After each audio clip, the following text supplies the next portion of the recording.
Hey everybody, welcome to Riders Meeting. It is a recap of the San Francisco Supercross and what a mucky, muddy mess it was.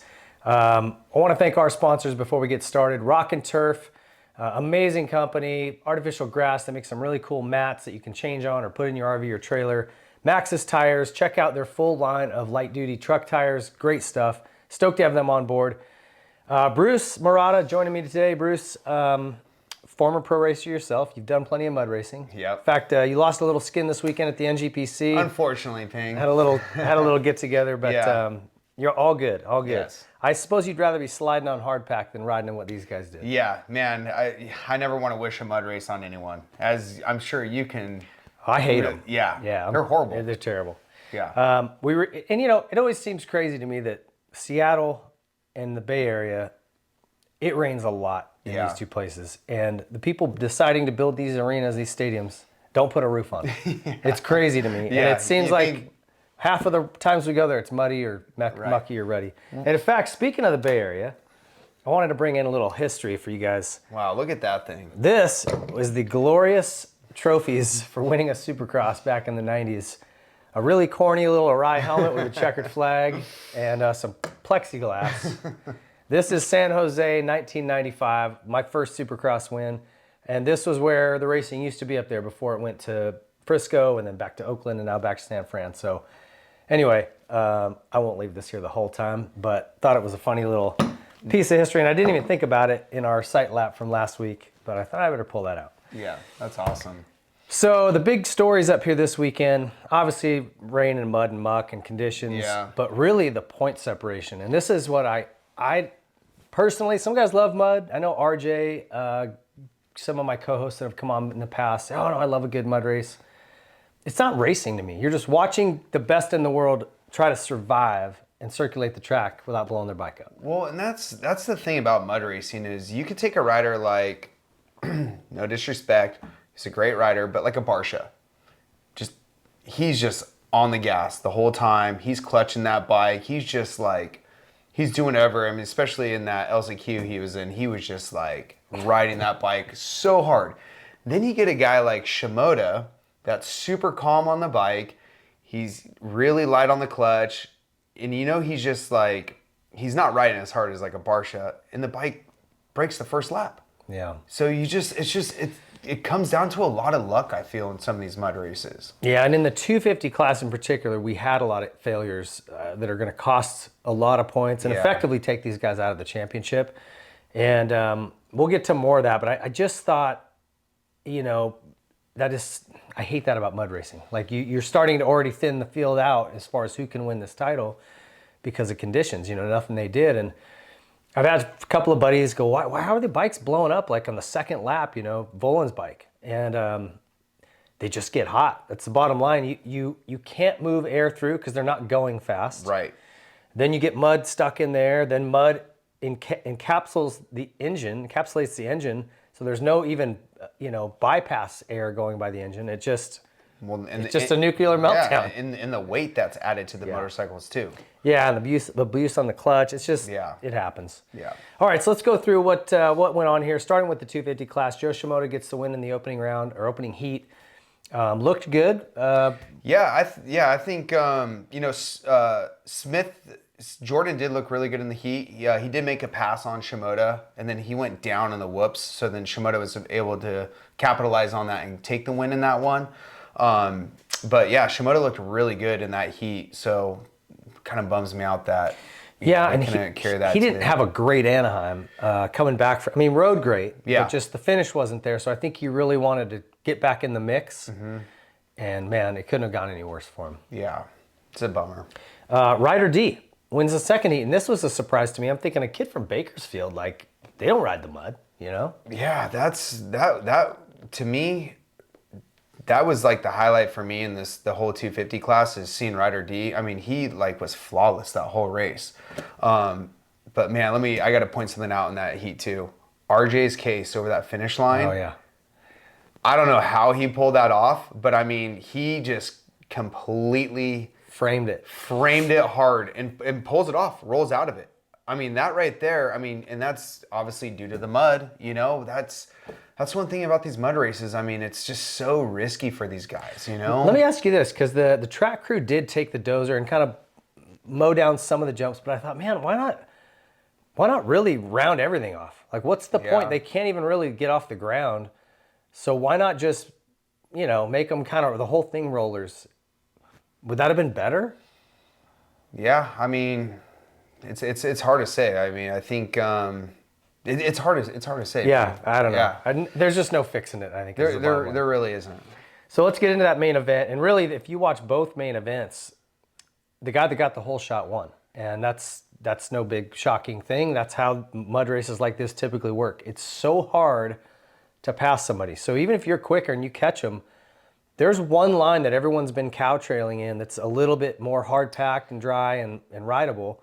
And you get out of that and good luck. You're taking your life into your own hands. Yeah. I mean, you see guys get out of the line and they can barely stay on two wheels. And that's something that I've experienced in the past racing mud races is you start taking your same line and it's almost like you're like on this just train track. Your tunnel vision, you're just taking that same line, but all of a sudden you're just in this good rhythm and that line's taken away because you had two guys cut through that lane and it just throws everything off, and I watched that a couple times on some of these guys where it's like they're doing that same line every time and then that next lap they're just like off the track, so it makes it challenging when it's these conditions. Well, Jordan Smith took off and was really on cruise control, and it wasn't until very late in the race when Levi Kitchen, who said he was looking up at the monitor and saw that Jordan was right there in front of him and realized he was in second, went, oh, I can make a run at this guy. And he did push to the end. I was like, oh boy, we might have a race here.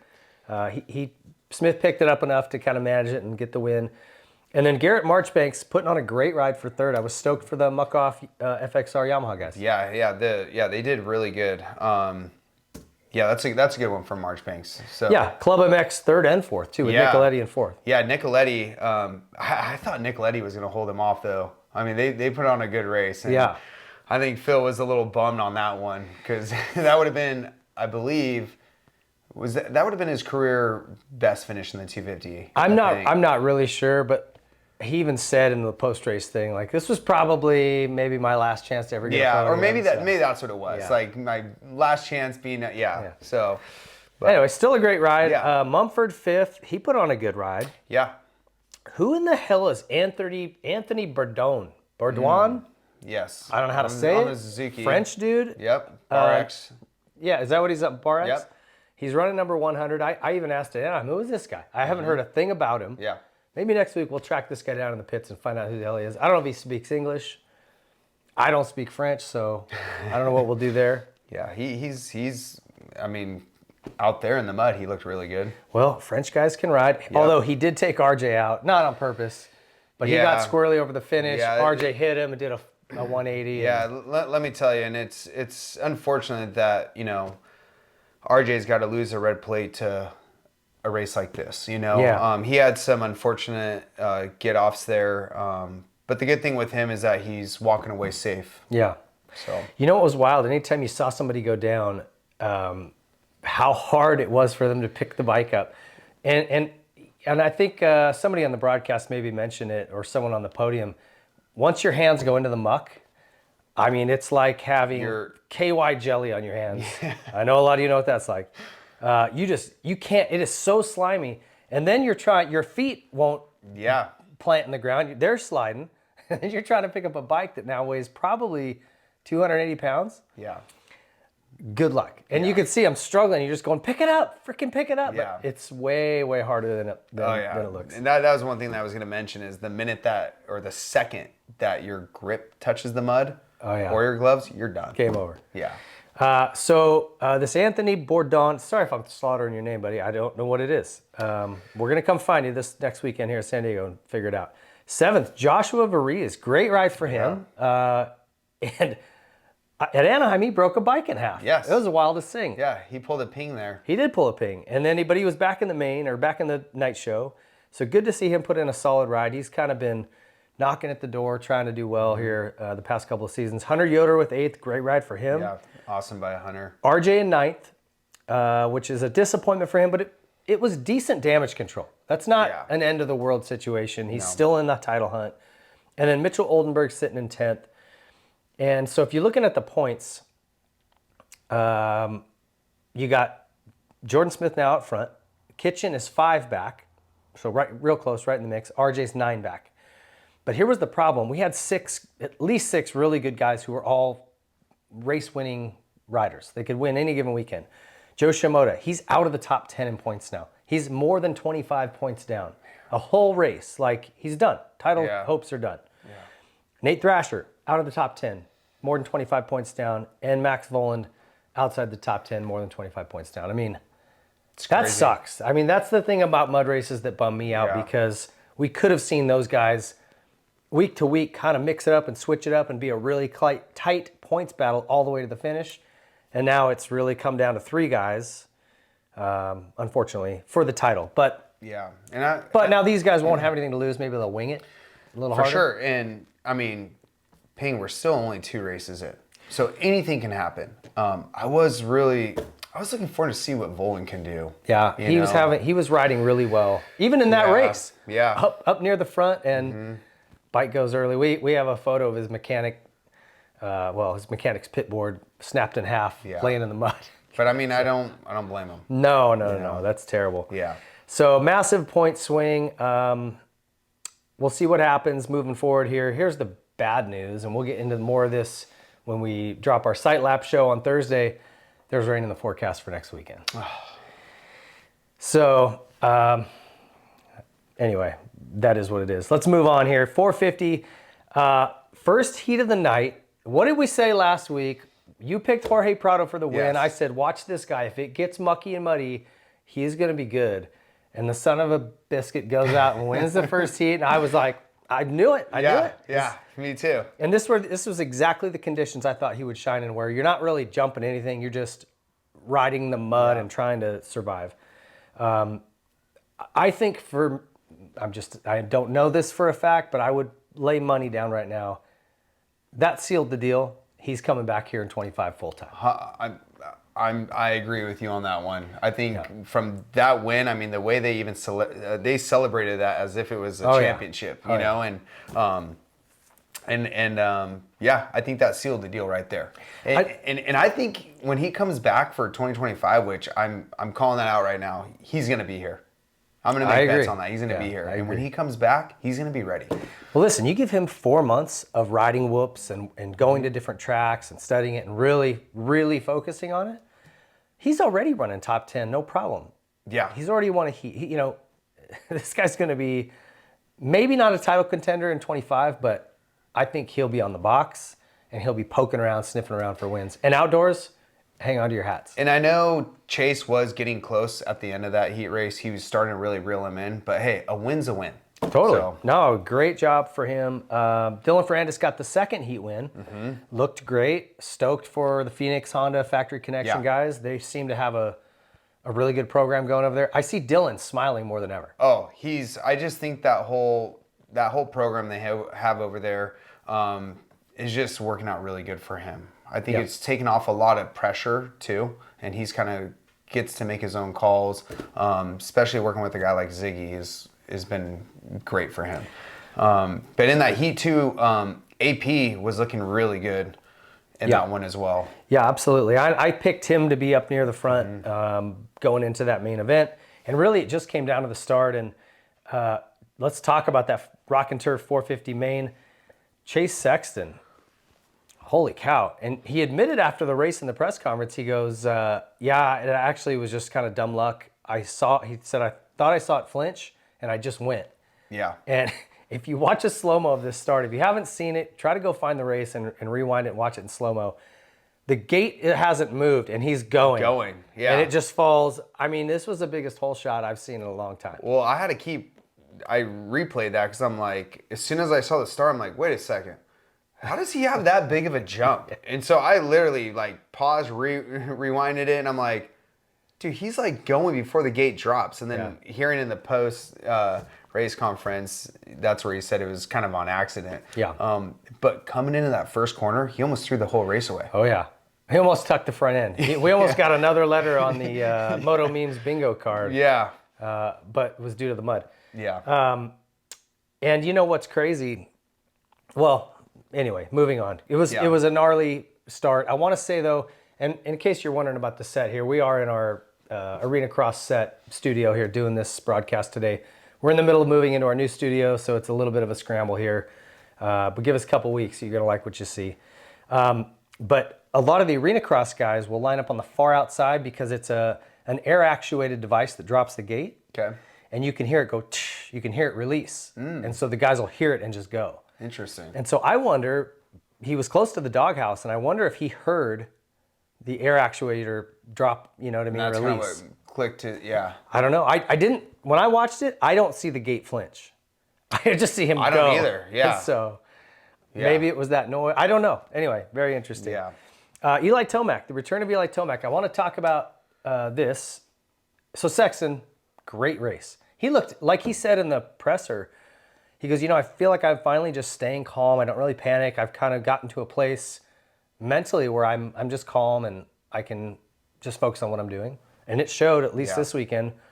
Man, he was just, looked like he was on a trail ride, but in control. And he looked like a guy who deserved to win. Yeah, he rode good. Eli rode great as well. He did start closing in at the end. I thought we'd maybe get a race, and then a couple issues just slowed him down. But we're all wondering what happened to Eli last weekend. I spoke with someone close to the Tomac team. I'll just say that, somebody who knows. And they said that he made a suspension change just right before A1. Thought they had something better on the fork in particular, and it didn't work. It was too harsh. His hands were going numb. Like I said, his hands were just shot. And he was so mad after the race. He goes, I won the race last year. Why didn't I just go to that setup? Right. I know I had a setup that worked. Why didn't I go to it? This setting that they tried worked great in Florida. But when you have that soft dirt that gives a little bit, it wants to draw the suspension down, so you need it a little firmer. Yeah. Anaheim's the opposite. It's like riding on cement, essentially. It's a lot harder here. So mistaken setting, they're going to correct that. I'm anxious to see what he does on a dry track because I think the old ET is back. That was A1 was not a good indicator of what he's going to do. Yeah, I also heard too during the week he was really fired up. It actually motivated him a lot to want to, really turn things around. So me personally, I think you're going to see Eli more on the box moving forward. Oh, I agree. So I agree. Ken Roxon, we figured he'd be really good in the mud. He rode well, came up through from a decent start. Yeah, from what I remember, he just rode his own race. Like he was just kind of... Yeah, it was kind of quiet. Yeah. But a good ride to third. Yeah. Shane McElrath fourth.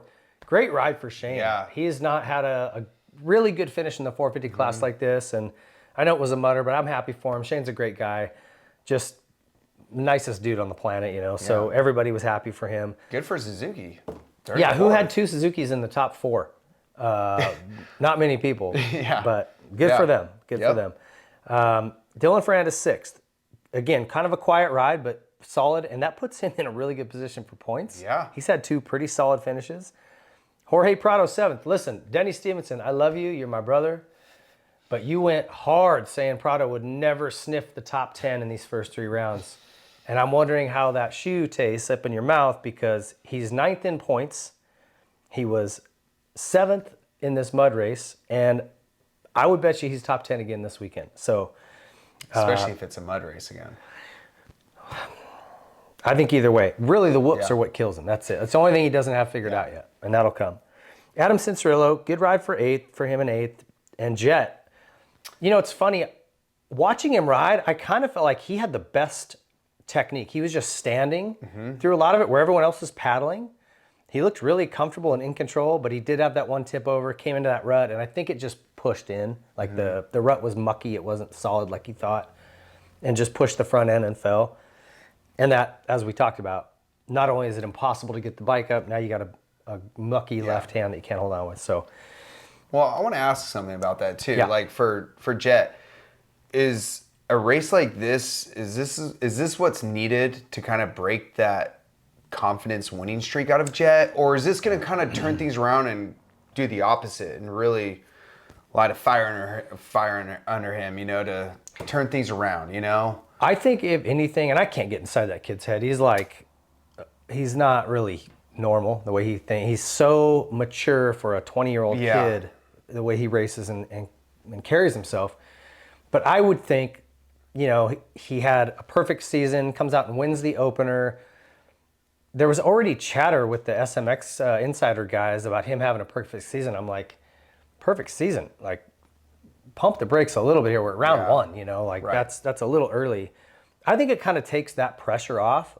Like, he's going to have some bad races and it's going to be I don't know.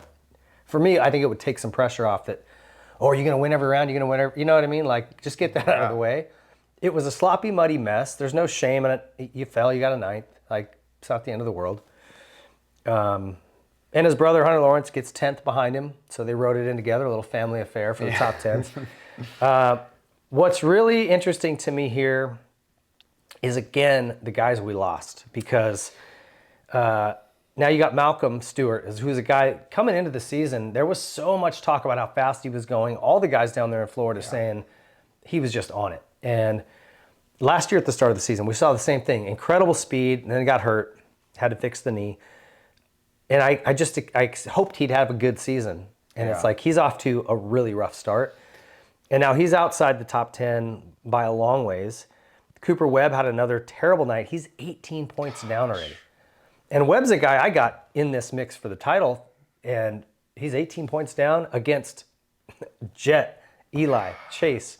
You can't give him 18 points. Yeah, you can't. Yeah. So I almost don't know if that's maybe. I don't want to say never, but that's a lot of points, I guess, he's dug himself a big hole already.